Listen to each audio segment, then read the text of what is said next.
Jhalawar police ने बड़ी कार्रवाई करते हुए संगठित माफिया पर झालावाड़ पुलिस की बड़ी कार्रवाई की है, जहां पर फाइनेंस की ट्रैक्टर को खुर्द कर चोरी के मुकदमे दर्ज करवाने, वाहनी ट्रैप एवं अन्य प्रकार के आरोप में धन ऐंठने वाले गिरोह का पर्दाफाश हुआ है। झालावाड़ एसपी अमित कुमार ने कहा कि धारा 111 के तहत एक महिला सहित गैंग के 13 बदमाश गिरफ्तार किए गए हैं। गैंग लीडर हेमराज सुमन तथा थाना सरौला का हिस्ट्री शीटर है और जिसके विरुद्ध 21 मामले दर्ज हैं। गैंग लीडर हेमराज की कार में एक महिला व गैंग के अन्य सदस्यों को पुलिस वर्दी, जूते, लाठी के साथ पकड़ा है और करीब 20 टीमों द्वारा झालावाड़, सियालवा, पाचन, सरौला, कोटा शहर के विभिन्न स्थानों पर छापेमारी कर सबूत के साथ गिरफ्तार किया। ये गिरोह ट्रैक्टर में अन्य बड़े वाहनों को फाइनेंस पर उठाकर कुछ दिनों बाद खुद बुध करके उन्हें झूठे मुकदमे में दर्ज कराकर लाखों रुपए का बीमा उठाने का कार्य करते हैं। गाड़ी में भी अपने साथ अलग अलग लड़कियों को रखते हैं, जिनके मार्फत हनी ट्रैप में फंसाते थे और झूठा मुकदमा दर्ज करने की धमकी देकर हथियार व वर्दी का रौब दिखाकर लोगों से बड़ी मात्रा में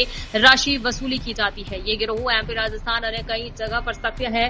डीवाईएसपी हर्षराज सिंह खरेड़ा, पुलिस उपाधीक्षक झालावाड़ प्रेम कुमार, पुलिस उपाधीक्षक भवानी मंडी झालावाड़, कोतवाली इंचार्ज मुकेश मीणा के नेतृत्व में पुलिस की पूरी स्पेशल टीम एवं संबंध में गहनता से अनुसंधान कर दर्ज हुआ। कुछ दिन पहले एक परिवार कोतवाली थाने को इस आशय से प्राप्त हुआ कि एक संगठित गैंग है जिसमें हेमराज करके इस गैंग का मुखिया है, जो अपने संगठित गैंग के अन्य साथियों की मदद से संगठित अपराध को न केवल कोतवाली थाना क्षेत्र में बल्कि आसपास के सटते हुए थाना क्षेत्र में, इसके अतिरिक्त बारा, झालावाड़ और यूपी तक इनके जो है तार जुड़े हुए। इसी रूप में जब ये परिवार प्राप्त हुआ तो हमारे हेड कांस्टेबल जो संबंधित थाने के थे भगवान, उनको ये जांच दी गई तो इस बात की पुष्टि हुई कि एक संगठित गैंग कई सालों से इस तरह का कार्य कर रही है और जो इनकी काम करने का ढंग था उसमें गरीब किसानों से ट्रैक्टर को लोन पे लिवाना और उसके बाद में चोरी का मुकदमा दर्ज कराना और उसके बाद में उस ट्रैक्टर को खुद कर देना और लोन की राशि और जो इंश्योरेंस की राशि है वो उठा लेना। एक तो मोडस ऑपरेंडी इनकी ये रही थी। दूसरी, अलग अलग लड़कियों को अपनी गैंग में रखते, शहर के सक्षम लोग उनको वो लड़कियां अपने लुभावने जाल में लेती और उसके बाद में उसे बलात्कार संबंधी मुकदमे करवाना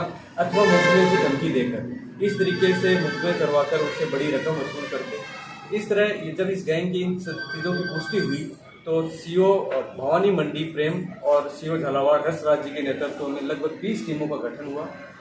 इन 20 टीमों के द्वारा कोटा शहर, बारा, सरौला, झालावाड़ के अलग अलग हिस्सों में कल दिन भर रेड हुई और इनके 13 सदस्यों को हम लोगों ने दस्तयाब किया। दौरान पूछताछ इस बात की पुष्टि हुई, साथ ही कल जो दस्तावेजी साक्ष्य इनसे जब्त हुए उसमें इस बात की पुष्टि हुई कि ये गैंग सामूहिक रूप से कई सालों से काम कर रही है और हम ये मान सकते हैं कि जो आरंभिक साक्ष्य इनके दस्तावेजी या तकनीकी चीज़ों से पुष्टि हुई है उसमें सैकड़ों की संख्या में इन्होंने इस तरह ट्रैक्टर्स को खुद किया है और फर्जी जो है क्लेम कर करके इंश्योरेंस की राशि को हड़प की है। कई लोगों के साथ धोखाधड़ी की है। साथ ही हनी ट्रैपिंग की कई सारी इन्होंने वारदातें की हैं। इनकी गैंग के साथियों के ऊपर जैसे भूरी बाई है, हेमलता है, तो पूर्व में इन्हीं गैंग के सदस्य रही थी और जिन्होंने इस तरह लोगों के साथ में मुकदमे में फंसाने की धमकी लेकर और इस तरह राशि वसूल की थी, जिसमें हनी ट्रैपिंग के मुकदमे दर्ज हुए। कल इनके साथ में एक लड़की और मिली है, उसको भी इसी आशय से इस गैंग में रखा हुआ था। साथ ही जब कल इनकी गाड़ी को डिटेन किया और उसमें जो जब्तियां हुई उसमें पुलिस की ड्रेस भी मिली है और पुलिस के जूते भी मिले। पहले भी इस गैंग से इस तरह की जब्तियां हो चुकी हैं। जो कल गाड़ी से जब्ती हुई उसमें एक बलात्कार संबंधी परिवार भी मिला है, तो इस बात को मानने के पर्याप्त आधार है कि ये गैंग सामूहिक रूप से इस तरह हनी ट्रैपिंग कार्य कराना, साथ ही अपने गैंग में सदस्यों को रखना और उन गैंग के सदस्यों के मार्फत इस तरह के मुकदमे कराना, लोगों से हनी ट्रैपिंग की राशि वसूल करना, इस तरह का करते कर रही है। इस गैंग से जो कल दस्तावेजी साक्ष्य व अन्य साक्ष्य प्राप्त हुए हैं, साथ ही इस बात की पुष्टि प्राप्त हुई है कि इस गैंग ने इस तरह संगठित अपराध करके करोड़ों की संपत्ति कमाई है, उसको जगह जगह निवेश किया है। उस निवेश संबंधी जानकारी भी कल इन रेड में प्राप्त हुई है, जिसमें पुलिस आगे कार्रवाई कर रही है। एसआईटी का गठन झालावाड़ पुलिस ने किया है, जो सीओ झालावाड़ साहब के नेतृत्व में काम करेगी। इसमें संबंधित थाना अधिकारी, रतलाई एसएचओ, साइबर टीम के अन्य सदस्य, इस तरह कई सदस्य एक टीम गठित की गई है। हम ये कोशिश करेंगे इस गैंग के जितने भी सदस्यों के साथ तार जुड़े हुए हैं उनको सबको बेनकाब करें और उनको कानून की वृद्धि भी देकर। तो सर, ये किसानों से जो ट्रैक्टर लेते थे, इनका तरीका क्या हुआ करता था?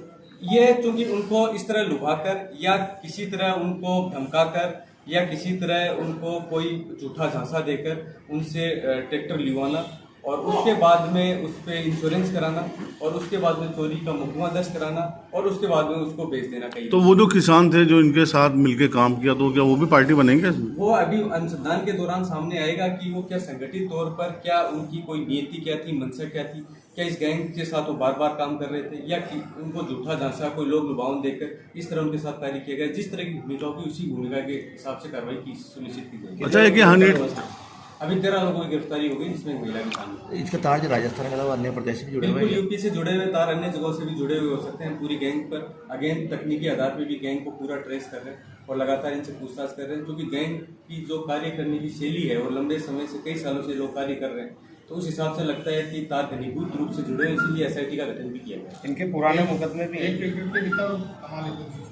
ये अभी अनुसंधान के दौरान सामने आएगा, लेकिन हम ये मान सकते हैं कि 4-5 लाख के आसपास तो कमाई लेते हैं।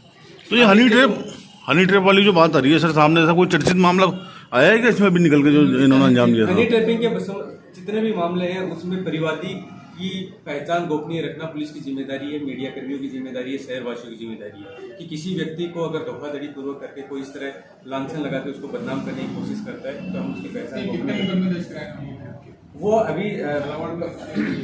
अभी हम पता कर रहे हैं। जैसे 2 महिलाओं की तो पुष्टि हो चुकी है कि उन्होंने इस तरह के मुकदमे कराए, जिनके उसके बाद उनके खुद के खिलाफ मुकदमे दर्ज हुए हनी ट्रैपिंग की।